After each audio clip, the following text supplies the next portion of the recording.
This is Mrs. Chavez. We're starting the last section on Chapter 25 about the Industrial Revolution. And this is probably one of the most important chapters because what it really gives us is a clear picture of how the Industrial Revolution impacted the world up until today. And the things that we're familiar with that began during this period of time or as a result of the Industrial Revolution. Now, in industrialized countries in the 19th century, the Industrial Revolution opened a wide gap between the rich and the poor. Business leaders believed that the government should stay out of business and economic affairs. Reformers, however, felt that the government needed to play an active role to improve conditions for the poor. Workers also demanded more rights and protections. They formed labor unions to increase their influence. So let's get started. The term laissez-faire refers to the economic policy of letting owners of industry and business set working conditions without any interference. Now, this policy favors a free market unregulated by the government. The term is French for let people do as they please. So laissez-faire economics stem from French economic philosophers of the Enlightenment. They criticized the idea that nations grow wealthy by placing heavy tariffs on foreign goods. In fact, they argued government regulation only interfered with the production of wealth. These philosophers believed that if the government allowed free trade and the flow of commerce in the world market without government regulation, the economy would prosper. Adam Smith was a professor at the University of Glasgow in Scotland. Now, he defended the idea of a free economy or free market in his 1776 book called The Wealth of Nations. According to Smith, economic liberty guaranteed economic progress. As a result, government should not interfere. Smith's arguments rested on what he called the three natural laws of economics. First, the law of self-interest. People work for their own good. Second, the law of competition. Competition forces people to make a better product. And third, the law of supply and demand. Enough goods will be produced at the lowest possible price to meet the demand in a market economy. Smith's basic ideas were supported by British economists Thomas Malthus and David Ricardo.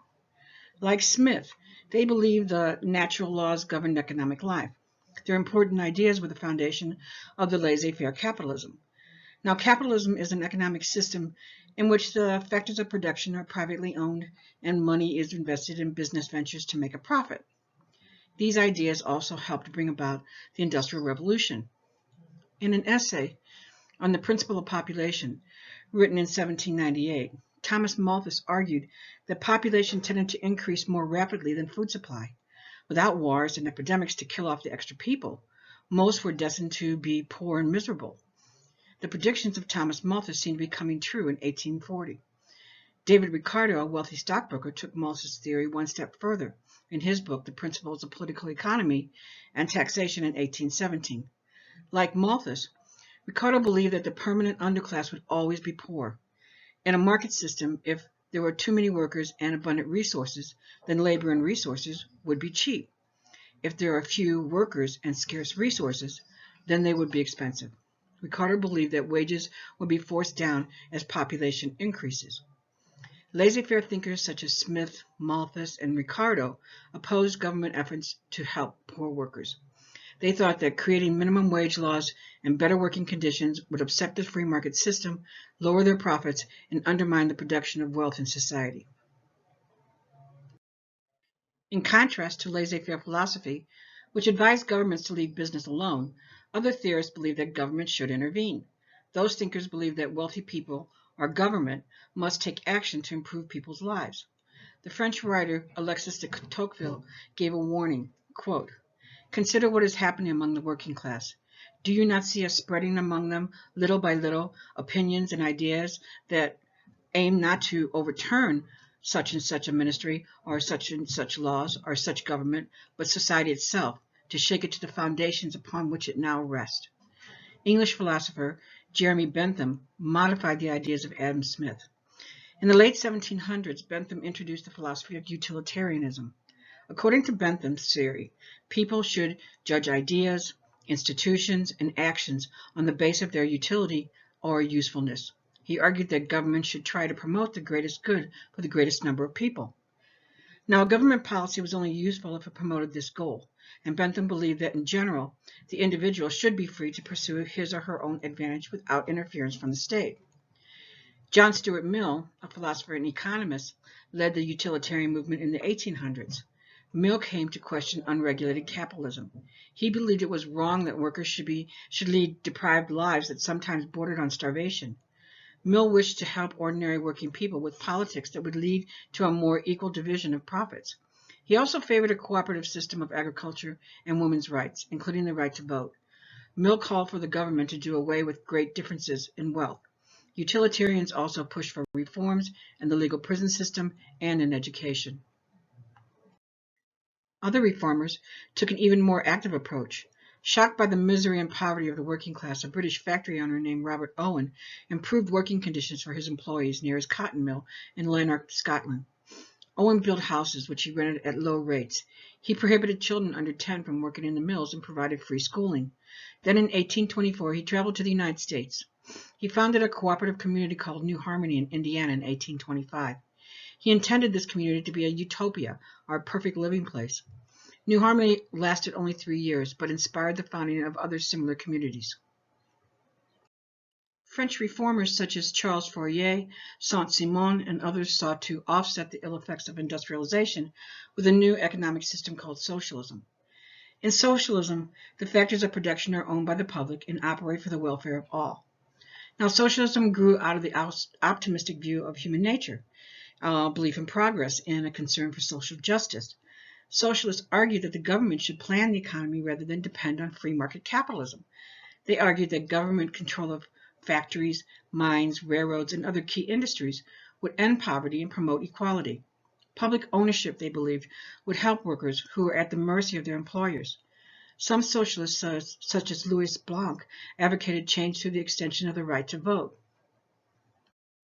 The writings of German journalist named Karl Marx introduced the world to a radical type of socialism called Marxism. Marx and his friend Friedrich Engels, a German whose father owned a textile mill in Manchester, outlined their ideas in a 23-page pamphlet called the Communist Manifesto. In their manifesto, Marx and Engels argued that human societies have always been divided into warring classes. In their own time, there were those that were called the middle class, or the haves, and they were the employers, called the bourgeoisie. And then there were the have-nots, or the workers, called the proletariats. While the wealthy controlled the means of producing goods, the poor performed backbreaking labor under terrible conditions. This situation resulted in increased conflict. Now, according to Marx and Engels, the Industrial Revolution had enriched the wealthy and impoverished the poor. The two writers predicted that the workers would overthrow the owners, saying, "The proletariats have nothing to lose but their chains. They have a world to win. Working men of all countries, unite." Marx believed that the capitalist system which produced the Industrial Revolution would eventually destroy itself in the following ways. Factories would drive small artisans out of business, leaving a small number of manufacturers to control all the wealth. The large proletariat, that's the workers, would revolt and seize the factories and mills from the capitalists and produce what society needed. Workers sharing in the profits would bring about economic equality for all people. The workers would control the government in a kind of dictatorship of the proletariat. After a period of cooperative living and education, the state or the government would wither away as a classless society developed. Marx called this final phase pure communism. Marx described communism as a form of complete socialism, which the means of production, all lands, mines, factories, railroads, and businesses would be owned by the people. Private property would cease to exist. All goods and services would be shared equally. Published in 1848, the Communist Manifesto produced few short-term results. Though there were widespread revolts that shook Europe during 1848 to 1849, Europe's leaders eventually put down the uprisings. Only after the turn of the century did that fiery Marxist pamphlet produce explosive results. In the 1900s, Marxism inspired revolutionaries such as Russia's Lenin, China's Mao Zedong, and Cuba's Fidel Castro. These leaders adopted Marxist beliefs to their own specific situations and needs. In the Communist Manifesto, Marx and Engels stated that their belief that the economic forces alone dominated society. But time has shown us, however, that religion, nationalism, ethnic loyalties, and a desire for democratic reforms may be as a strong influence on history as economic forces. In addition, that gap between the rich and the poor within the industrialized countries failed to widen in the way that Marx and Engels predicted, mostly because of the various reforms enacted by various governments. Factory workers faced long hours, dirty and dangerous working conditions, and the threat of being laid off constantly. By the 1800s, working people became more active in politics. To press for reforms, workers joined together in a voluntary labor association called unions. A union spoke for all the workers in a particular trade. Unions engaged in collective bargaining, negotiations between workers and their employers. They bargained for better working conditions and higher pay. If factory owners refused these demands, union members could strike or refuse to work. Now, skilled workers led the way in forming unions because their special skills gave them extra bargaining power. Management would have trouble replacing skilled workers like carpenters and printers and spinners. Thus, the early unions helped the lower middle class more than they helped the poorest workers.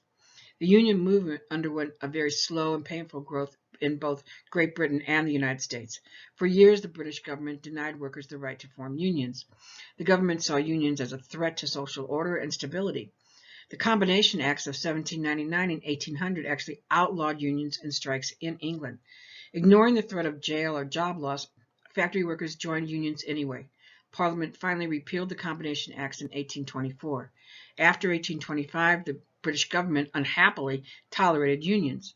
British unions had shared goals of raising wages for their members and improving working conditions. By 1875, British trade unions had won the right to strike and picket peacefully. They had also built up a membership of about 1 million people. In the U.S., skilled workers had belonged to unions since the early 1800s.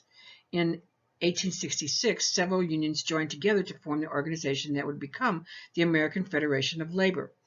A series of successful strikes won the AFL members higher wages and shorter hours. Eventually, reformers and unions forced political leaders to look into the abuses caused by industrialization. In both Great Britain and the United States, new laws reformed some of the worst abuses of industrialization. In the 1820s and 1830s, Parliament began investigating child labor and working conditions in factories and mines. As a result of its findings, Parliament passed the Factory Act of 1833. This new law made it illegal to hire children under 9 years old. Children from the ages of 9 to 12 couldn't work more than 8 hours a day, and young people from 13 to 17 could not work more than 12 hours. In 1842, the Mines Act prevented women and children from working underground.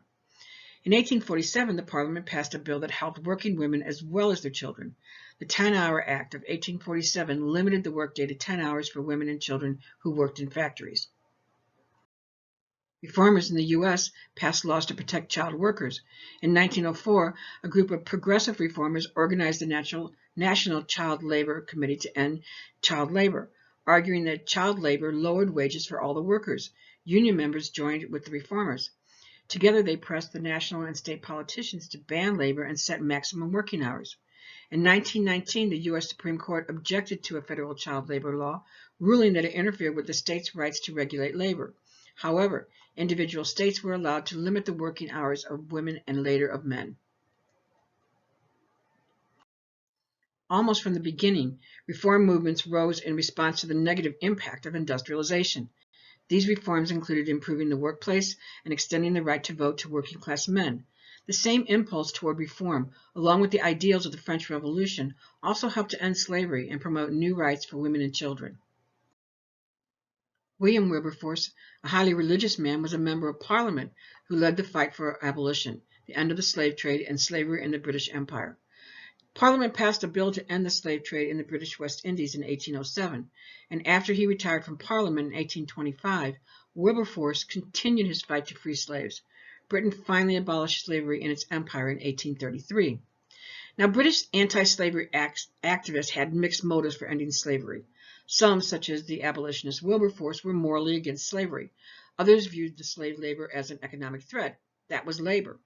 A new class of industrialists developed who supported cheap labor rather than slave labor and soon gained power in the Parliament.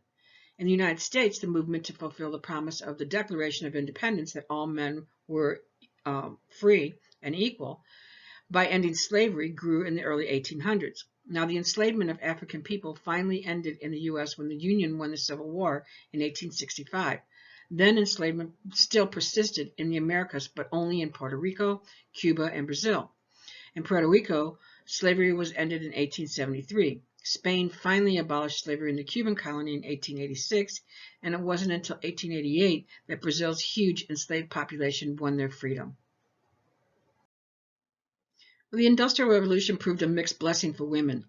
On the one hand, factory workers offered higher wages than work done at home. Women spinners in Manchester, for example, earned much more money than women who stayed home to spin cotton thread. On the other hand, women factory workers usually made only a third as much money as men did doing the same work. Women led the reform movements to address this and other pressing social issues. During the mid-1800s, for example, women formed unions in the trades where they dominated.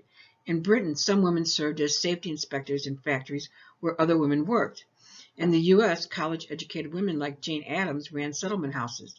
These community centers served the poor and the residents of the slum neighborhoods. In both the U.S. and Britain, women who had rallied for the abolition of slavery began to wonder why their own rights should be denied on the basis of gender. The movement for women's rights began in the U.S. as early as 1848. Women activists around the world joined to found the International Council for Women in 1888.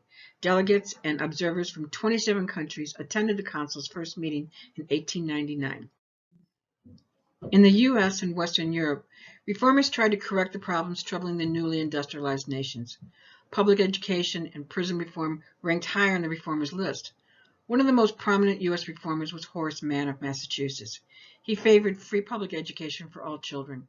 Mann, who spent his own childhood working at hard labor, warned, quote, "If we do not prepare children to become good citizens, if we do not enrich their minds with knowledge, then our republic must go down to destruction." By 1850, many states were starting public school systems. In Western Europe, free public schooling became available in the late 1800s.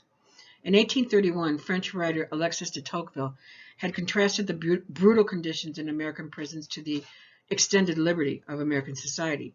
Those who sought to reform prisons emphasized the goal of providing prisoners with the means to lead a useful life upon release. During the 1800s, democracy grew in industrialized countries, even as foreign expansion increased. The industrialized democracies faced new challenges both at home and abroad.